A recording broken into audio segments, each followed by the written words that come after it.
友，大家好，欢迎收看天津卫视大型情感节目《爱情保卫战》。我们先来认识一下今天的两组嘉宾，有请。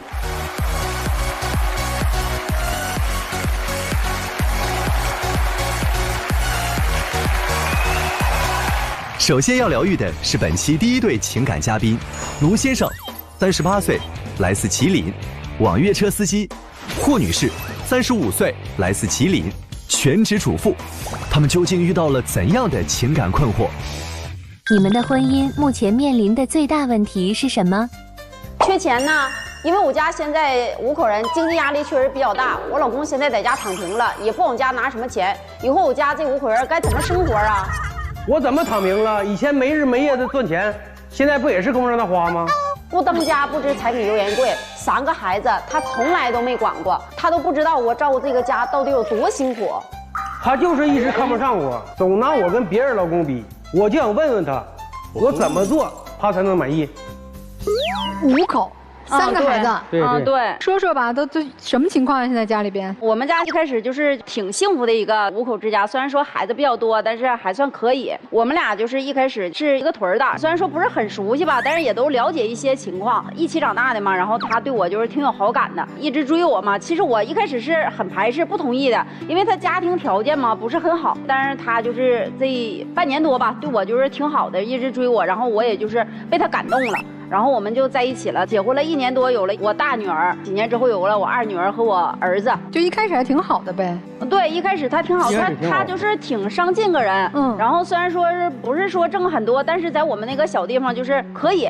因为我们家是养车的嘛，然后他1天半宿那么干，然后干的确实也是挺来劲儿的。然后现在他呢，别说1天半宿了，一天加到一起也就4、5个小时左右吧。他就是咋的呢？出租车这行业也不怎么太好，以前呢1小时能跑个30、40块钱，现在可倒好，就1小时也就是10块8块的，结果那个连费用都出不来。他呢，我正是好时候来个电话，老公啊，接个孩子了，整这事整那事的。但有的时候我给他打电话，他跟朋友在一起吃饭呢。我的朋友不是干工程的，就干网络的，都挺有上进的，1年了2年了也回了一趟，就每次我都给他报备，因为他总出去，他这朋友都回来都有几个月了，总出去，这1周都得出去好几次。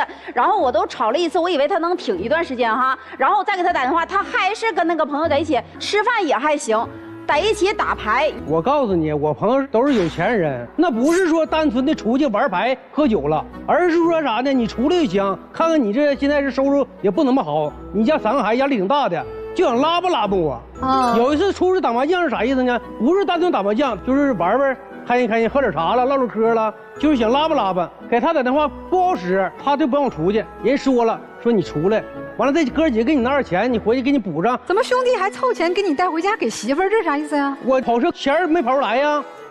给你钱，你给你媳妇儿，就说你今天跑车挣的钱，就这么回事。出去10次就给他1次，他好意思说呢？那他要次出去回来都能带钱回来，这买卖能干吗？不可能，人家开那一个玩笑，说让他出去，他就当真了。哎，他说了，是他兄弟们准备拉吧他，有什么小生意带他一起干，是有这事儿。你说老师，我要不说这事儿还好一点啊，在一起吃饭的，确实是有一个，就是我也认识那个，然后叫小刘，就我们从小一起长大的，确实是人家就是挣着钱了，1个月都得挣好几10万，确实是可以，这个咱也承认。但说人都接触多少年了，10多年了，这个网络那个行业，他根本都不懂，人家就是在一起吃饭的时候，或者是聊天的时候，人就说过说带他，你说你都不懂，人怎么能带你呢？你不是白日做梦吗？我怎么白日做梦了呢？他就现在一直瞧不起我了，我干啥都不中，就是你开出租车，干2个小时，你别歇着，这才是达到他的满意。不是你干别的事要赚钱了也行啊，或者有奔头也行。人小刘就告诉我了，在家你就待着，网络这块有缺位时候给你打电话。那你咋好意思说呢？啥时候有缺位啊？在家等着呗先。不是缺位来了你也上不了啊，你没这经验。哎，对，老师说的我也是我的想法哈，我都说过，我说你跟他学看看哈，然后跟他说，他根本就听不进去。最气人的是有个叫小王的，就搞工程，他都不知道人家在哪儿，就是在一起聊过几次天，然后吃过几次饭，他就说又带着他又发财了，然后还得往里边投资多少钱，就这种的。你别说话了你，我以前就是搞工程的，没开出租车前是搞工程的，那我不懂这事儿吗？人说了，那个小卢啊，你给等着，我这份活下来签完合同，咱俩就是1入5，咱俩1人1半的，投点钱。他就说啥就信不着了。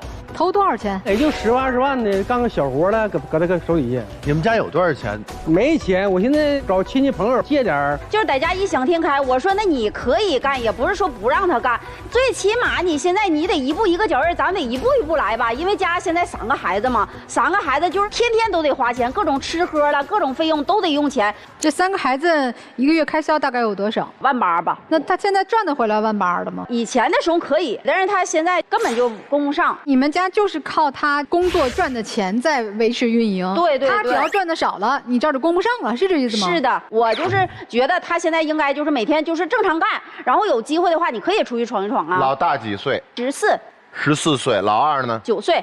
老二9岁，老三7岁。要这老三咋要的不知道吗？咋回事？要第2胎是龙凤胎，完龙凤胎那个小子突然间就没了，他也挺不得劲儿的，家里瞅着他也挺难受的，说满足他一下子吧，有没有这机会再要个老三儿，能不能来个小子，就这么个事儿。我承认，要儿子的时候确实是挺为我考虑的，因为当时我确实是有点接受不了。那生完儿子老溺爱了，就跟变了个人一样，疯狂的购物。孩子就是2、3岁的时候啊，就开始买这玩具啊，上飞机都300多块钱一个，买7、8个都买。还有那个什么那个大车了、小车了，我家70多平房子，到处给我试的，全装玩具，就那么买。有的那车都没拆封呢，孩子都没看着，没玩几下子呢，就搁屋里边了。都是啊，买鞋一双鞋都是200多个往上的，我就这么挣钱，我能够让他花。你买那么多东西，是你3个孩子都是这个待遇，还是仅仅对这个小儿子？儿子的比较多。那你对这2个女儿岂不是不公平？因为当母亲的，就是心里面的对孩子这个本能都是一样的，但是因为比较特殊这种情况，所以说对我儿子可能是更关心一些。老2、老大的时候，就是我妈，带孩子都带的挺好的，到老3都不让看。都不让瞅，不让摸。我婆婆就是在农村来的，然后她也不知道消毒或者怎么样，因为现在的孩子和以前他不一样，就是比较娇，更何况我家有过这种情况，然后我就拿孩子，确实是就是比较重要一些，然后我就不让婆婆带，我就让她带。哎，你是就是从生孩子以后也就没有上班，没有赚钱是吗？没有。我说那你既要求他白天上班，晚上还让他带孩子，就1个月根本也不是说天天让他带。是啊，这月子里我带，他从来都不说晚上看孩子，白天那个开车，你这身体得歇会儿了，让你妈窜会儿，不的啊。孩子这1个月他不让穿纸尿裤，让我看着。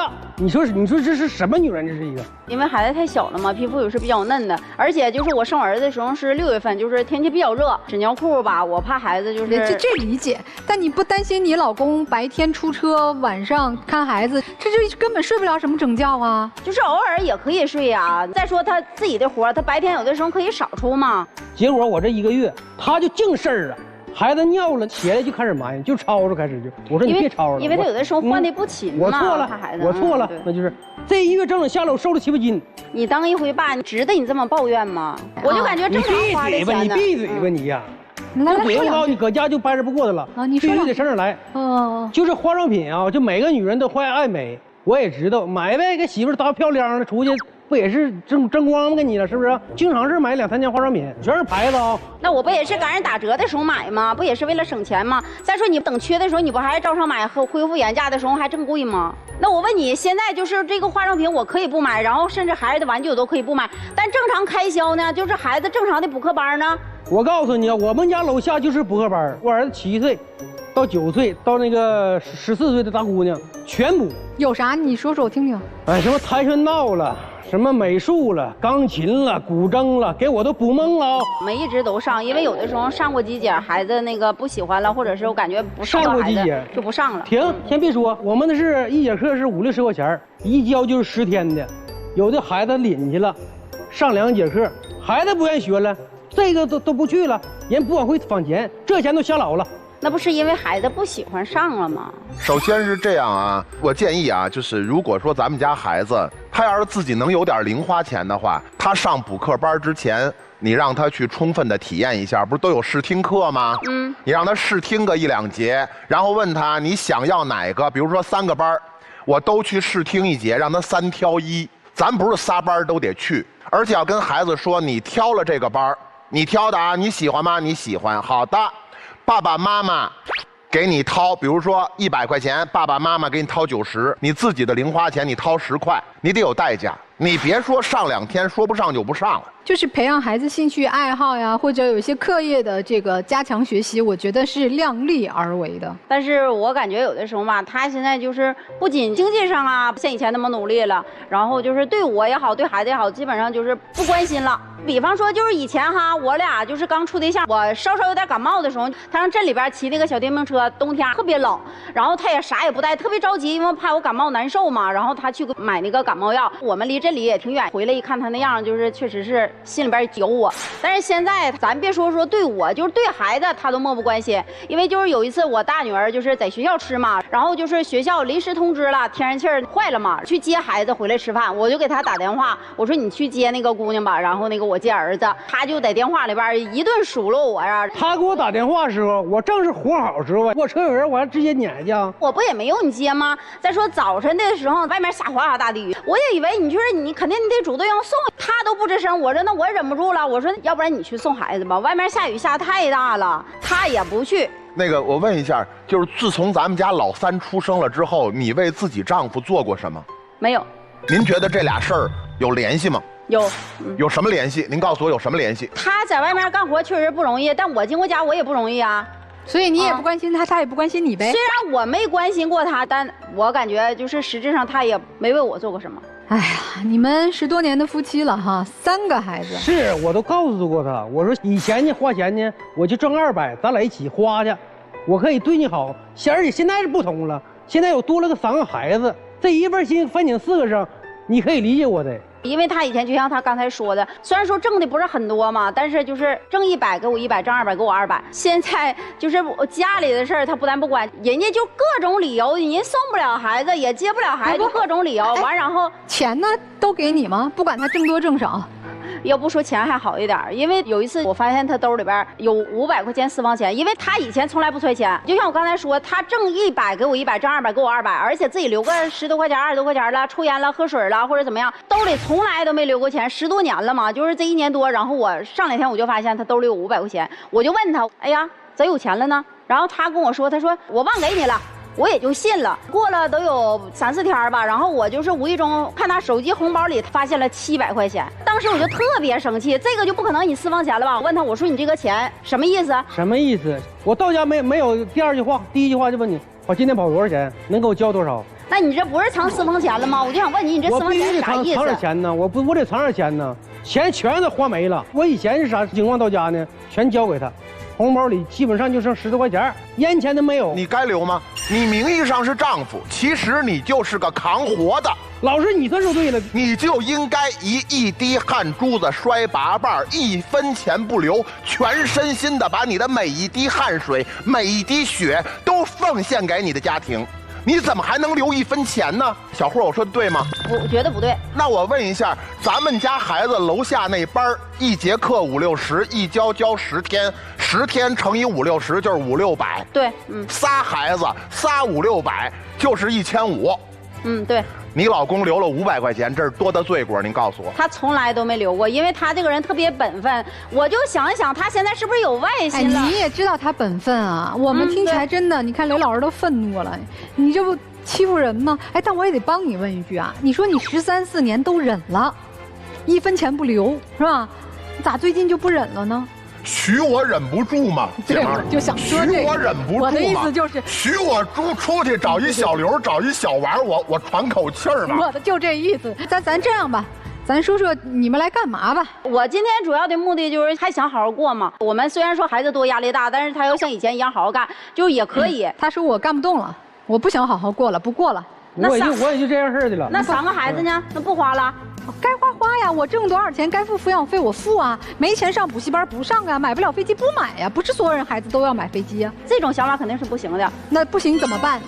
那我想大家就是让他跟他说一下，你跟他生了活了14、15年了，你都改变不了他，我们一会儿就能让他出去给你卖命去？我就想知道他现在心里边到底是咋想的。就你老公其实是个挺老实的人，对吧？你在生活当中其实没有任何主动权，你还对他也不好，你想要他有什么态度啊？小年轻你们有什么态度吗？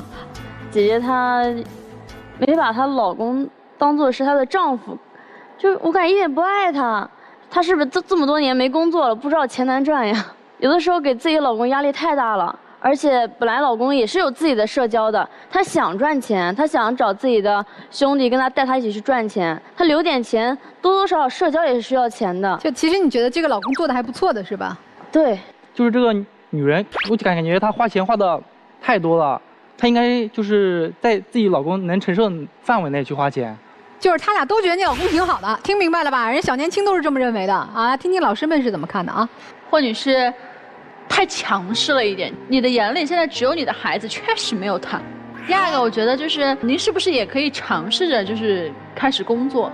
咱对于这新时代社会认知稍微有点封闭了。你换我也崩溃啊！他拼死拼活的不要命了，在外面赚钱，让你回来培养孩子，最后孩子也没有培养好，他看到家里一团乱泥。他人生失去了奋斗的动力和目标了呀。接下来，我觉得您的这个消费观有很大的问题。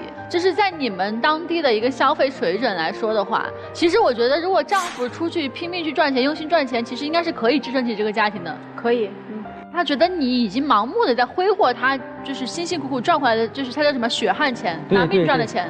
所以你从现在开始，我觉得你们俩应该要一起共同监管账户。你们俩设立一个规则，就比如说超过多少钱，必须2个人都同意这笔钱才能支出去。你们俩要一起商量，你不能一个人做了所有人的决定。女士，你就很容易在家里面一个人做了所有人的决定，然后所有人都要跟着你的节奏走，结果你的节奏是错的。其实生命中最重要的哈，我觉得我们这个就像我们这个节目似的，爱情保卫战是你们俩要走到最后。真正的是个伴儿，是你的老伴儿，你旁边这个老伴儿。孩子有孩子的命，孩子的教育和教养，我觉得越是溺爱的孩子越没有出息。你现在我觉得孩子特别缺的一课，你要教育你的儿子，让他知道钱是用辛苦去挣来的。你的老公是个好老公，你应该想办法怎么样好好的对待他。为什么现在变成这样了？他已经无奈了，他绝望了，他就只能破罐子破摔，我没办法，反正我就这样了。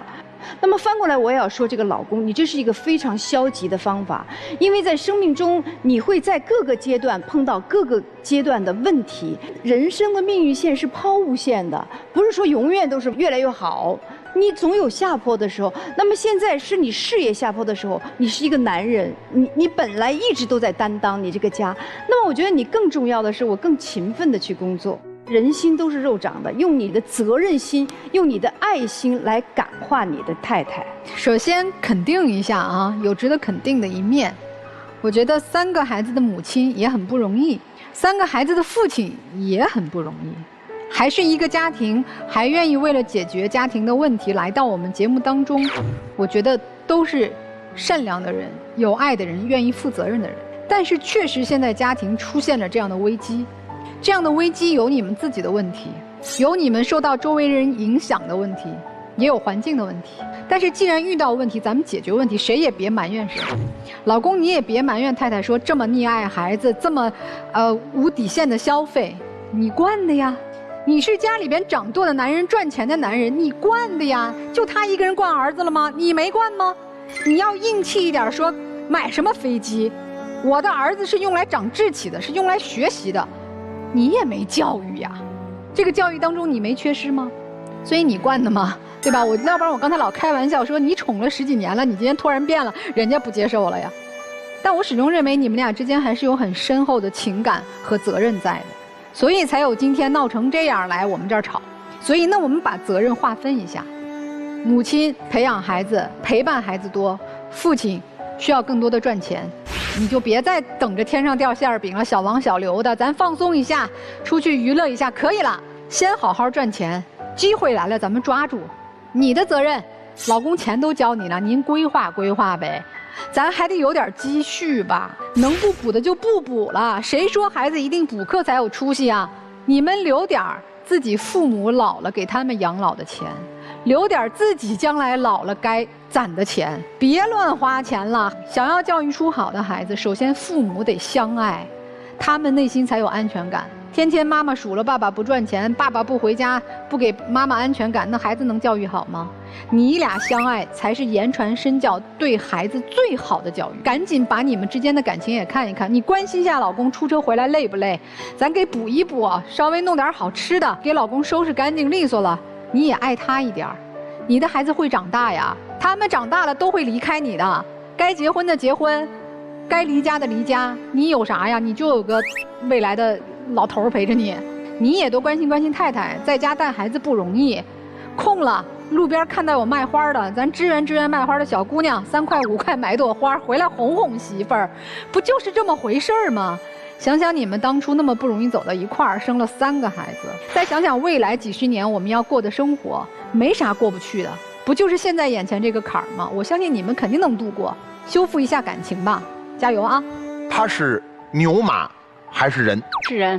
他在咱们家有什么人的待遇？没有太明显的。我就跟您说这么件事儿吧，他其实也不是特别喜欢在外头跟人家应酬。他在外头应酬的时候，他也知道人家挣着钱了，我跟人家在一块儿。你以为一个这岁数的老爷们儿，你陪我会儿，你陪我会儿，我们哥几个给你凑钱回家跟你老婆交差去，多没面子。对，你觉得他有面子吗？没有，他就是找地儿躲着。回到家就是你居然能留500块钱，回到家咱们家孩子下月还有一个补习班的钱，你是不是给挣出来？他就是找一地儿藏着去了。你们不是说现在挣钱容不容易的事儿，你们现在是这个丈夫在这家没动力了。您别那么大喘气儿，我要是你的话，就现在我就试着跟自己的妻子说句话：我们不是牛马，我们是人。我不想跟他说啊，我现在啥都不想跟他说。你试着说一声，总得试试。您还愿意试试吗？我不愿意试。不愿意试了。你不愿意试一试啥意思呢？那要不您试试？可以。就是你在家，不仅是你自己躺平，可能也是我身上的原因，我的语言呐，然后行为啊，也可能就是打压你或者怎么样。然后我以后尽量理解你一些。丈夫觉得中听吗？舒服点吗？你感觉他能变吗？他肯定没法是立刻就72变，这事儿他有一过程。我觉得可能啊，在你们没有来我们这节目之前，你妻子还真不觉得自己有问题，她觉得你是男人，不就应该当牛做马养活你3个孩子吗？对，到家就是没好生的。但是今天我觉得老师们说了，他多少会有些触动，原来日子不是这么过的，这样过下去我就没有好日子了，我老公彻底躺平了，我们娘4可咋办？我觉得他有了这个危机感，人有时候有危机感是好事儿，要不你老觉得特安全，我老公就应该伺候我。没有理所应当的事儿。另外，咱们家孩子就是能不能让14岁的姐姐多管管7岁的弟弟？别补习了，姐姐给弟弟上课。14岁的姐姐要是能愿意管管7岁的弟弟，这个大姐也会越来越有责任感的。对，行。我为什么这个建议呢？您能腾出点时间来，咱是不是回去重新接触一下社会？行，我回家考虑一下，对吧？也别都交给他一人儿，万一有一天你比如说开车腰椎间盘一突出，他要歇个1个礼拜，说缓缓，咱们家也能有进项。行，你是真行是吗？真行。哎，我觉得妻子还有点变通的能力哈。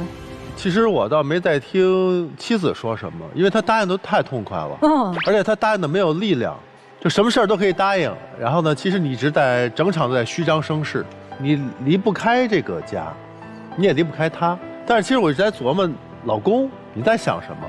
我先问第一个问题，你留了不止500，你还留了一个700，巨款，你要干什么？要造反！我得留点钱呢。他这么花下去，你说我出门之后，就是他1分钱都不给我，这出租车一天200-300公里，哪有哪个零件都这人都得坏的时候，别说出租车了，我得修车呀。修车。我有一次爆胎了，搁道上啊，我给他打电话，我说媳妇儿啊，你赶紧给我打点钱，我车坏了爆胎了。他可倒好，说啥？你是不是又出去玩去了，喝酒去了吧？不信任啊，不信任。结果我冲我朋友打电话，我说赶紧的给我转钱，我修车去。就这样式的对我真没面子。哎，所以你准备这些钱也是为这个家，我得攒点后路啊。他全花没了，结果哪天孩子生病感冒啥的。明白，都明白。我出一招，看合不合你的心意。从今天开始，你来管钱，甭管是出车的钱、修车的钱，还是孩子的费用，你来管。行也行。妻子答应吗？他管也可以，但有的时候因为那个老师群啥都是我联系，我怕有的时候就是没关系，他管不是说你不能用，不是都要他去花，他来操持这个家，因为他现在明显的感觉到什么呀？再怎么努力，永远赶不上您花钱的节奏，因为这个就像一家公司哈，这个老板啊没用，不给优秀员工支持，反而一直这优秀员工这个月表现不错，好，下个月给你增加目标，下个月达成目标再给你增加目标，他永远得不到正向奖励，反而觉得被你利用，而且在这个公司里头没有价值感，没有存在感，他只是一个挣钱的工具人，他是一个透明人，他不仅得不到奖励，还得不到认可，他会被老板说你怎么这么没用，你为什么达成不了我定的目标？请问定的目标合理吗？所以他在质疑你，所以他要辞职了。他不干了，我不干这家公司，你能不能干？你也不行。所以现在咱们移交大权好不好？让他规划，让他理解这3个孩子，这个家用应该是多少钱，然后你们画一个预算，然后该你花的你花，他当这 CEO， 行不行？行，那这个家你真正来做主，咱试试。所以这样我觉得就能把你们的状态给调过来，我们试着往前走。3个孩子毕竟需要你操心的，你也很辛苦，但是你的苦他不知道。他的累，你不能理解，那为什么我们要用各自的伤痛去伤害对方呢？好不好？试试我说那招。你老公这1年发生这个变化，和他结交那些朋友有关系。我劝你一句啊，人家是赚得盆满钵满回来放松了，人家来休闲了、娱乐了。你现在家庭负担这么重，我建议你和这类型的朋友可以少接触了。你心也有点飘了，你留那钱干啥呀？不就觉得自己哥们们，我吃点喝点，我自在点呗？咱3个孩子不是自在的时候，你还真得忍忍。要交朋友可以，带着妻子带着孩子，咱们家庭聚会和我们情况差不多的，互相鼓励互相支持。你和他们混在一起能混出啥来呀？人真给你生意吗？还什么有缺位让你去干活？你要真的是块金子，适合网络上面的工作，他就把他的现有职位踢了让你去干都可以。咱不是干这个的料，你也收心吧，行吗？知道你累了，放松了，咱收心吧，好吧？不管是你管钱还是妻子管钱，把钱用在刀刃上，这是你家现在急需的任务。以后你们夫妻俩50岁以后且有休闲的日子呢，天天打麻将喝茶没问题。我说的你觉得是不是有点这个意思呀？有点这意思。行吧，你听懂了吧？你让他放松1年，他收心，咱好好过日子哈。行，你俩也回去休息休息，好吧？咱听听小年轻他们的事情。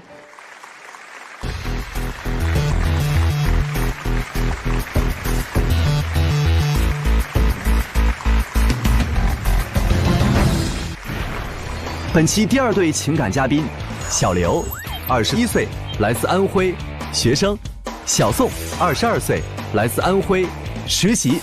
那么他们又遇到了怎样的情感困惑？你俩在感情中存在什么问题？他太不老实了，跟生命异性都没有一个边界感，一而再再而三的触碰我的底线，我都快崩溃了。他总拿我跟他前任做比较，我很冤，然后对我不信任，控制欲极强。希望对方为你做出什么改变？对我一定要忠诚加真诚，做事成熟一些，不要两头瞒，多为我着想，给我留一点私人空间，少一些猜忌，多一点信任。我觉得这才是2个人恋爱的基础。精彩节目稍后继续。精彩节目马上开始。哎呦，这是干啥事儿了？还两头瞒啊？瞒谁了？这两头都哪两头啊？他一边说着我瞒着他，另外一边又说我瞒着我父母。看来还挺复杂的矛盾啊。谁先说呀？你们俩讲讲吧。其实我跟他谈了有1年多吧，就是他的堂姐也是我闺蜜介绍我们俩认识的。刚开始谈的时候，我感觉他都挺好的，而且他的外形也是我很喜欢的那种类型。但谈到后面就发现小奶狗这种类型异性缘很好，没有什么边界感。我有一天拿他手机安装一个 APP 嘛，看着一个条消息弹出来，上面说我做梦被吓醒了，我梦到了啥啥啥。我说是谁给他发这种消息？我点开一看是个女的，我往上翻那个记录，她把记录给删了。我当时脑子里就想过她是不是出轨了，我就问她这女的是谁，为什么给你发这种消息？她一把就把手机夺过去了，说我窥探她隐私。对啊，他要看我手机跟我说就行了呀，为什么要在那偷偷看呢？他要看我的手机，我又不是不给他。所以你首先生气的是他偷看你手机。对。那究竟那个半夜吓醒跟你汇报的女生是谁？他说是他表妹。对啊，那就是我表妹啊。我这个表妹，她今年不是高考吗？当时过年的时候，我们在一起吃饭，说高考完以后问我一些填报志愿的事情。这是真表妹还是你究竟有几个好妹妹的表妹？是真表妹，她就是我一个远房的亲戚。谁会跟一个远房那个亲戚发这种消息这么亲密的？我跟我堂哥跟我表哥我都没发过这种消息。哎，就她堂姐不是你闺蜜吗？对呀，你跟你的堂姐落实一下不行吗？我问她了，她也不认识，但是他们后面就是自己去找。她堂姐说好像是有这么个远房的表妹，确实是表妹啊。对啊，就是一个远房的表妹。很远多远房？出五福了吗？就是我一个表姨的什么女儿吧，反正什么女儿？表姨呀。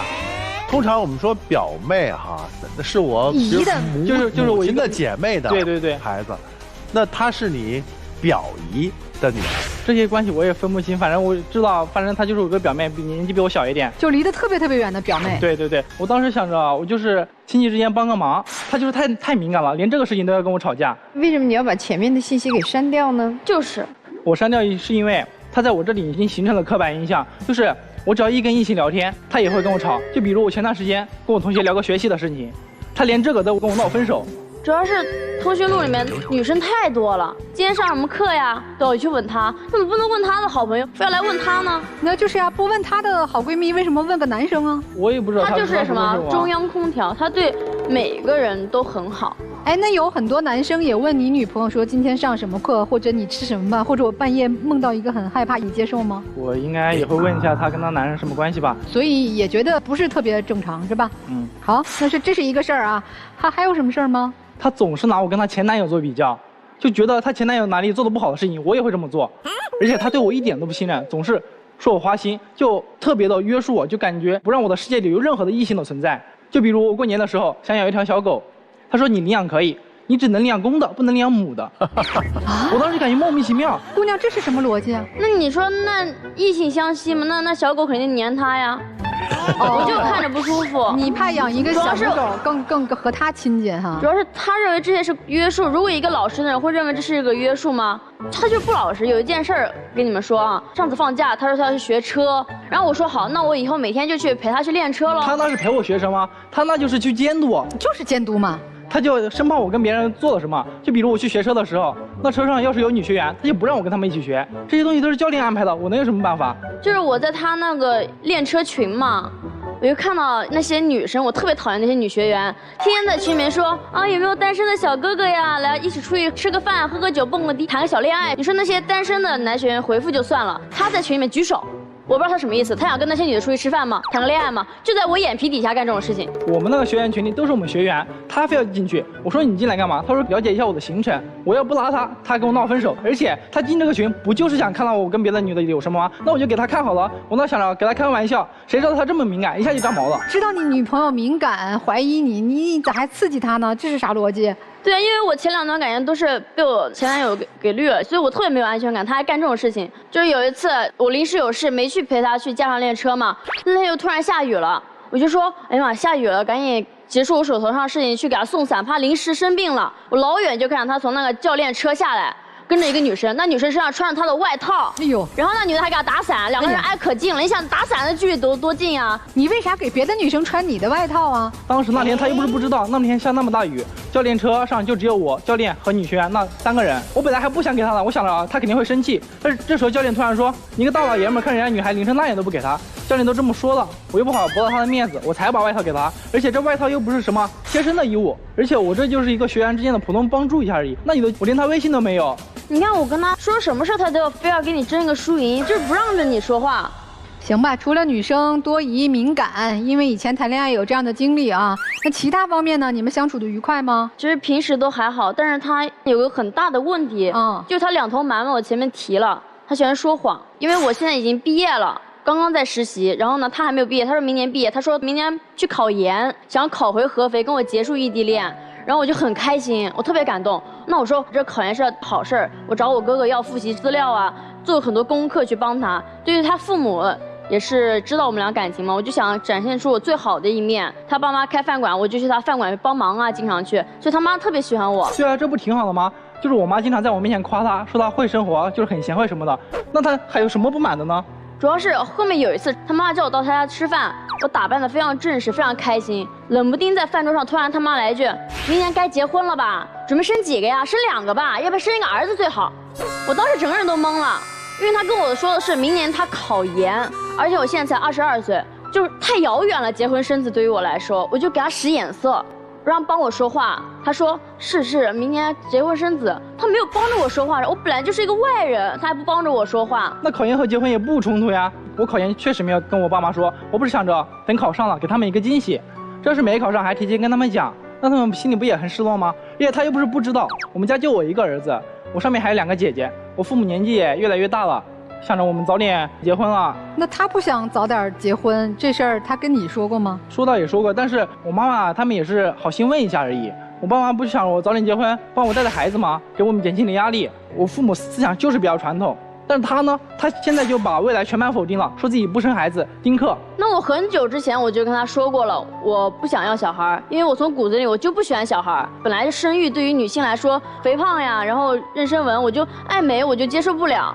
然后呢，生小孩的时候很痛苦，生完之后还有产后抑郁，然后还有身体上不可逆转的一些损伤。更重要的是，还有很多男的在自己老婆怀孕的时候还出轨。你说这要摊到我身上了还得了？别的男的出轨，我就一定会出轨吗？就很大概率啊，就是没有安全感，他怎么能让我放心呢？姑娘啊，你说的那些我认为都有可能存在，但是咱们出门走路摔一跤还有可能摔骨折呢，咱还走不走路啊？咱不扯那么远，就扯你们现在的感情。这个结婚生子是水到渠成，你今天叫着说我绝对丁克不生孩子，也许有一天哎，你遇到了一个合适的，你自己巴不得想跟他生孩子呢。我这是假设啊，咱不去做那些还没有想到的我们能够做的事情，现在就去做假设。他连毕业还没毕业，工作还没有，这八字没一撇儿，想那么远有用吗？对呀，对呀。既然你们两个都说对呀，这一点应该是取得共识了呀。对呀，你就让他妈随便说2句，你们结婚吧，生孩子吧。但是你俩不结婚不生孩子，不是你们俩自由吗？咱能不能一步一步来？你走还没走稳当呢，就跑起来了。对啊，我就想着这些事情不可以慢慢来吗？我想着事情不能就这样下去，然后我就去他们家，想去哄他，让他原谅我。我去找他的时候，他哥哥就直接把我撵走。他哥哥不是那个健身教练吗？特别壮，我看着也害怕。我想着等哪天他哥哥不在的时候，我再去找他。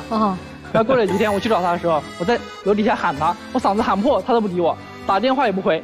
发消息也不回，然后我就去他们家楼上给他敲门。你在他们家楼底下喊他，喊破了嗓子，扰民，你知道吗？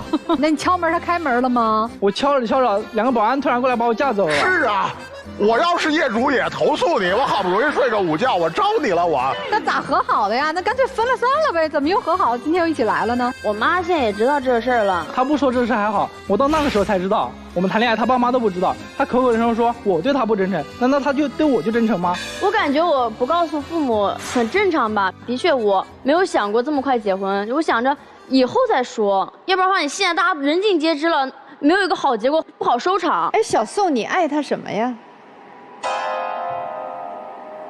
你爱他什么？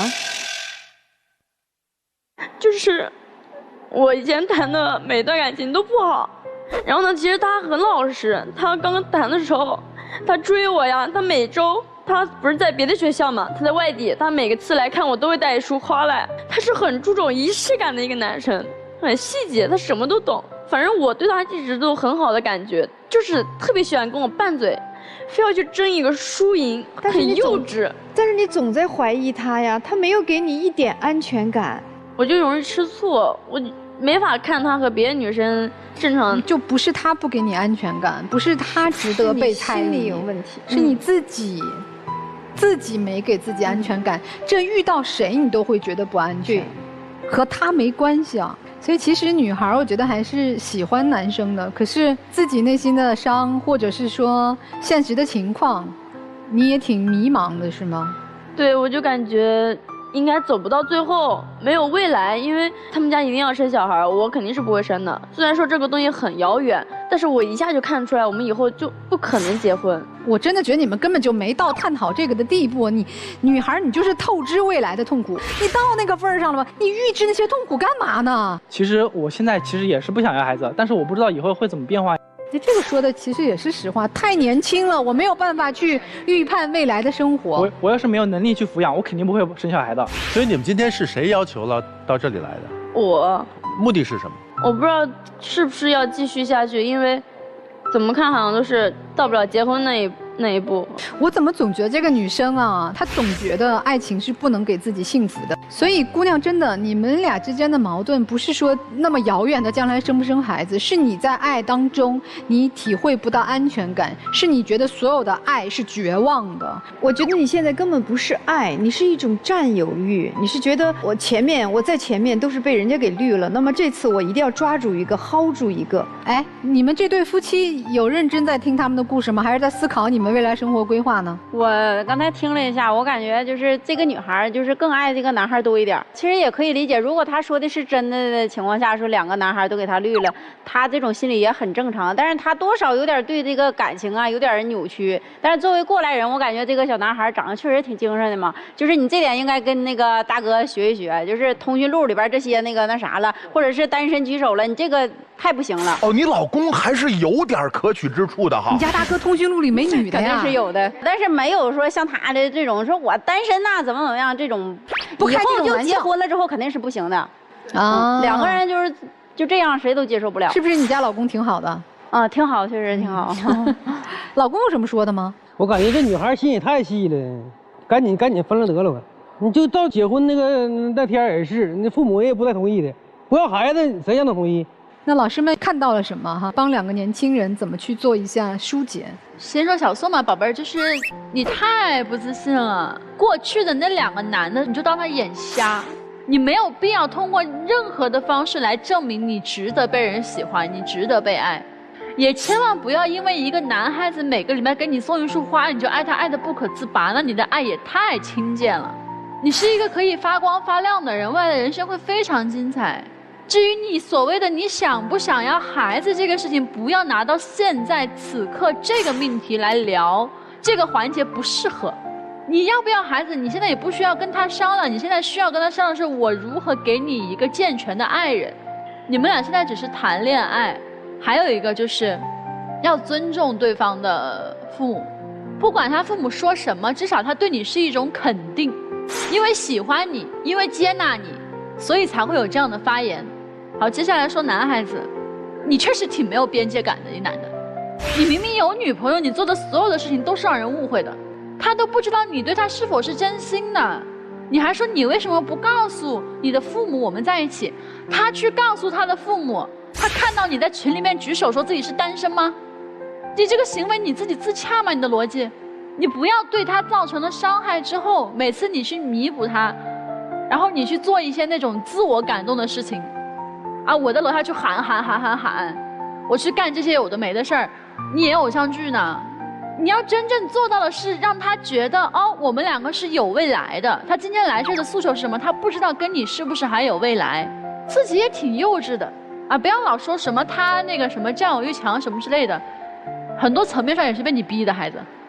你首先你要自信，你看你那么漂亮一个孩子，是吧？那么优秀，也很善良，不要先还没怎么样，我就前怕虎后怕狼，怕一堆。你先要把这个克服掉，因为你现在太不自信了，你永远在怕，你永远在怕。你看你现在一直你在否定这段感情，你说我知道我们俩走不到最后，我知道不行，我知道什么什么，你知道为什么还要这样去走呢？像你真正你心里内心的感觉是你知道这些，那你就放过他。你现在又不敢去爱，又想占有这个人，又想锁住这个人，这种念头是不对的。你这样的话，你就在爱情上面你得不到真心。我不知道你小的时候你的生活环境是什么样，但是我是觉得你的这种爱情观是需要改变的，要不你还会受伤。这个小男孩也是啊，你明明知道他受过伤，但是你那种做法，真正的要是谈恋爱的当中，要是我男朋友这样，我也不能允许。我有的时候也是一时冲动，就是事后做了也感觉自己做的不对。我们已经跟他聊了很久，他走不出原来的阴影，他是有问题的。如果他现在是这样的话，你能接受他吗？你今后如果跟他好了以后，他可能你跟任何一个女性接触，他都会有问题，你能容忍这一切吗？可以。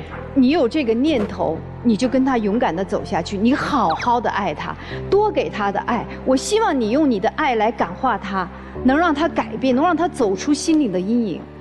姑娘，你觉得未来是注定的，还是未来是可以改变的，是掌握在我们手中的。是掌握在我们手中。如果你认为未来是可以改变的，是掌握在我们手中的，为什么你不相信这段爱情就是你的真爱呢？是你感觉到了一些不愉快、不舒服，你觉得它有些问题，但这个问题一定指向的就是将来我们肯定走不到一起吗？它就不能指向说我这么爱他，他也爱我，我们共同努力，我们把不好的改变了，我们指向一个好的未来，不能这样吗？ No， 你的感觉我觉得现在是对的。一个男生，他把自己的外套脱给一个女孩，两人肩并肩撑一把伞，换成是我也受不了，感觉没错。但是这个感觉，他就一定指向他未来会背叛你吗？他也不是一个爱情老手，他也不是一个骗子，他爱你，但是他有一些边界感还没有建立，我们就没有能力说互相滋养着对方，成就着对方。 把我们良好的边界感建立起来，我们奔向一个美好的未来吗？我觉得你是一个太在感情当中悲观的人。你如果不调整，我觉得你拥有不了幸福的爱情，更别说结婚生子了。因为明明一段好的姻缘的开始都让你自己毁了，这是要调整。人生真要走在一起，那是几十年的事儿。但你从一开始就否定了这段关系，如何能好好的继续啊？男生，我觉得。 其实这个女孩子，可能从她的成长，包括她的恋爱，她有点像一只受惊的小猫一样。以前可能别人去让她不愉快了，她应激反应就是所有人只要来到我身边，最后都会伤害我。她就是这么一个状态。可能她这10几年、20年一直都是这样一种状态。所以你要做的根本不是说我因为喜欢他，所以要气他，我要故意举手说我是单身。我因为喜欢他，所以我怎么样。 你需要有一个非常宽厚的胸膛，让他靠，他才能慢慢放下那个对情感的那种恐惧和那种悲观的指向，才相信爱情。他不相信爱情，对，所以你有没有这个能力？你要考虑哦，否则你俩是一起拖的进入那种爱情的泥沼，他痛苦你也痛苦，然后一锅粥，最后影响了每个人的爱情观。我愿意。哦，愿意，对，他是愿意。这事儿多过瘾呢！我跟你说。 就是我老觉得这事儿吧，没有高低对错，关键是他得匹配。他俩匹配是吗？特匹配，一个愿打一个愿挨。对了，你就比如说，我反复跟你讲，我的前男友都对我特别不忠诚，所以你得对我无限忠诚。如果一个成熟的人立刻就开始对峙了，前男友对你不忠诚关我什么事儿？你为什么把他们对你的不忠诚？ 作为你对我高标准严要求的依据，我对你忠诚，我一定要特别忠诚，我非常的忠诚，我努力忠诚给你看，所以匹配啊，谈恋爱刚1年的时候，我要丁克一辈子，不，我妈妈真的好想我有一个孩子，其实我也不想啊，我好矛盾，谈恋爱才1年，说这事儿特别早，但关键是你们俩都说的好过瘾，像真的一样，匹配啊。 所以这事儿没有高低对错，这事儿只有匹配不匹配，你们俩绝配，一定要好好谈下去，好吗？就是你们2个绝配的地方，我说过了，里面当然夹带了一些私货，就是我个人的价值观。我依然要说，既然朋友圈相互重叠，我们在一个公开的场合说我的2任前男友对我都不忠诚的时候，有可能你需要这么说。你这么说之后，你就有依据。 你第3任男朋友他就应该无限忠诚，但是这个时候我们公开说的时候，就是您一说我一听，我们不能只听一面之词，所以您的这个指控呢，我真的要跟你的2任前男友说，这是他个人表达，好吧？这有可能是技术性操作嘛，我们需要这么说嘛，我理解。他就是绿了呀。你要说什么？他说就是被绿了，就是这样。哦，就是被绿了。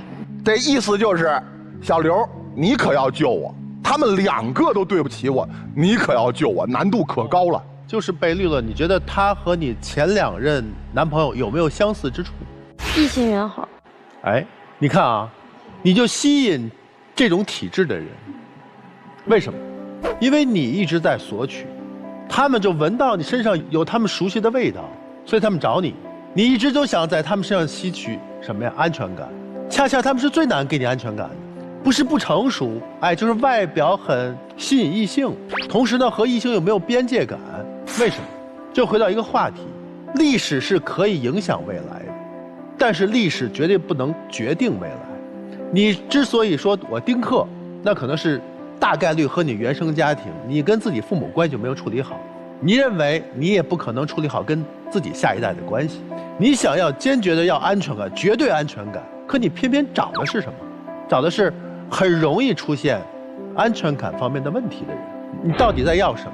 你给自己贴上了一个标签，我被绿了，我是一个受害者，所以我的现任一定要更大限度的来保护我的安全感，否则你就是不对的。所以你把自己摆在了一个特别容易被伤害、特别敏感、特别难相处的这么一个关系里，这就是你被历史贴上了标签，或者说你给自己贴上了一个标签，它将会影响你的未来。你觉得他没有安全感，那是因为你在这关系当中你没有付出，你只有索取，你要对方怎么做来证明你对我是专一的。可是你给到了对方什么？你满足他的需求了吗？你只在乎自己的感受。当这个小伙子在院里呼唤你的名字的时候，你是没有听到吗？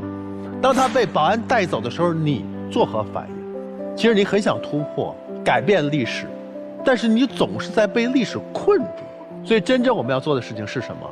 我们索性不想那么多，不想那么多历史，也不想那么多未来。现在你才是青春年少的时候，我们就勇敢去尝试，去突破，去在体验当中找到自己，而不是一直给自己贴一个标签，我是缺爱的。同时啊，小伙子也一样，你不注意边界，尺度感差一些，这是你不成熟的表现。你内心可能并没有真的要做那些事情，但是你实际上你伤害对方了。所以说我们要多为对方去体谅，同时要保证自己的独立性。如果一开始你不服从他的管理，他现在可能不会这么越陷越深。你是在娇宠他，但那不是爱。那究竟你们接下来何去何从？还是听从你们内心的选择？好吧，我们请两组嘉宾都先回到我们的门后。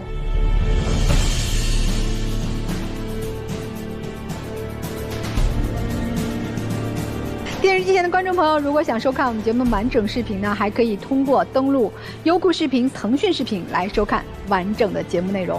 好了，我们看看第一对夫妻他们呢是怎样的选择，请开门。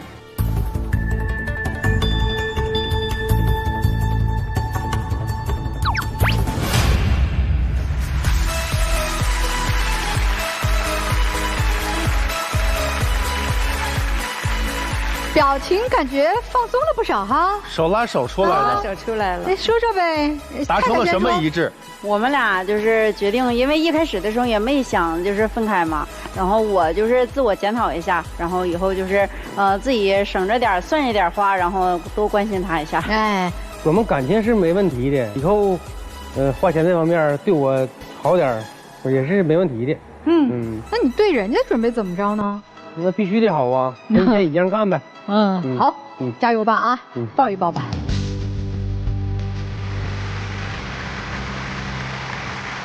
你俩多抱抱，就啥事儿都没了啊！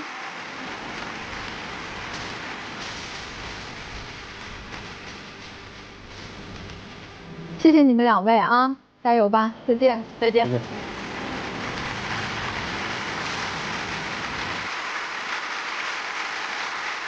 这10几年的婚姻遇到沟沟坎坎很正常，但是1年多的爱情现在就过得很痛苦。但他们的选择是什么？这年轻人自己可能心里有自己的判断啊。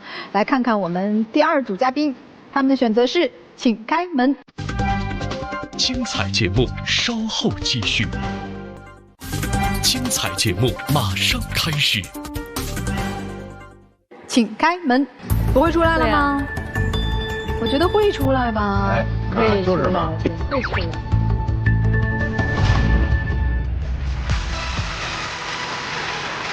呀，这还笑呢，还挺幸福的。对啊，你出来干啥了？你不是说都没有好结果了吗？说以后的事情慢慢看，说不准能改变呢。哦，其实我刚才有一点想反驳那个雷老师。就是我觉得谈恋爱的时候，如果你跟别人玩心机，就是想着以后不怎么样，就是我自己的想法就是，我如果谈恋爱，我就好好谈，就是该怎么办就怎么办，对，努力完成对方的要求。对，那你专门气他？没有没有，但是呢，就是咱们聊啊，小伙子，我特别荣幸你能出来反对我一下，就是接下来啊，咱们这恋爱要想好好谈，有俩选择。第一个选择是接下来半年，咱们好好去玩，比如说一起去看演唱会啊，一起去旅游啊，好好的玩，这是一种接下来好好谈。还有一种好好谈，我们要用接下来的半年的人生上升到哲学层面，好好讨论讨论，我们到底以后要孩子还是不要孩子？两种好好谈。那我觉得其实还有第3条路啊。你说我如果现在去玩，那我的前途怎么办？我觉得我去考研是我改变我人生的另外一种方式。对了，特别好。如果我现在去讨论那个生孩子的问题，我觉得也太早了。特别好，我特别开心您反对我，特别开心您。还有你刚才答应我的哟，你要好好对他，因为他受过伤，你一定要做到。对，就是其实我心里知道，但是我就感觉有时候自己比较幼稚。好啦，姑娘，以后不要再说自己前2任怎么样了，也不是什么光彩的事儿。小伙子这么好，对呀，所以你看，珍惜眼前，未来是可以改变的。对，只要我们努力今天，是不是？你俩别哭了嘛，这眼泡，你们好好抱吧，抱抱。哎呦，这委屈的，哎呦，爱的，还是爱的啊，是爱的，还是爱的，我难受了。哎呀，特别好，别上楼下喊了啊！哎呀，我们看到你们这个爱的小火苗在这里燃烧，其实还是挺感慨的。就珍惜眼前哈，慢慢成长，也不对，快成长，携手前行，好不好？对啊，再见吧，谢了，祝福你们。